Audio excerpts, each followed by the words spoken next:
hari umunsi umwe uzambona ukavuga ngo hari umunsi uyu muhungu yankundaga cyane, ariko kubera kudatekereza ndamusiga.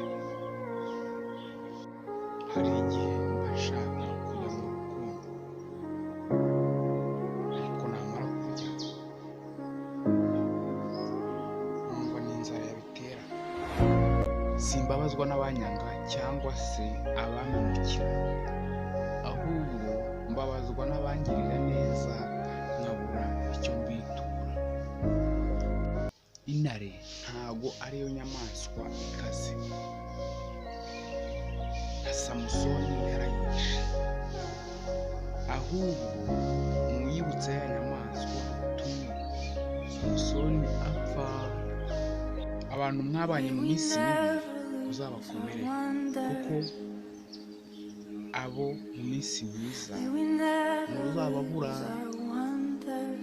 Abagore benshi bari mu ngo mbi bitewe no kwiruka ku mafaranga, mu gihe abagabo benshi bari mu ngo mbi bitewe n'uburanga.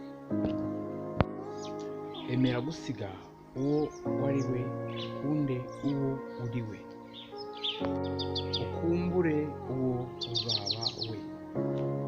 Ibaze ku munsi w'imperuka ukumva akajwi karanguruye,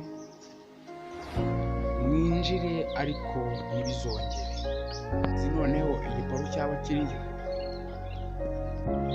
ukajya kumva ese buriya mwumvaga nabatwika koko. Aho mubera injiji arongera akubwira ko agukunda, nawe ati nanjye ndagukunda. N'ukuntu uziye gukunda, uzi n'ibyo yagukoreye ubushize. Urukundo ni impumyi, ariko ni wowe. Urukundo ni impumyi nk'uko babivuga, banza harimo n'amadini.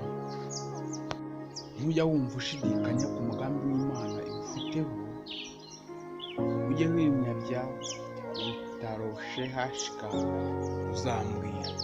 Imana iradukunda, wowe yizere uzansubiza, utegereze izabikora. Hari igihe mba nshaka kujya mu rukundo, ariko namara kurya ngasanga ari inzara yabiteraga.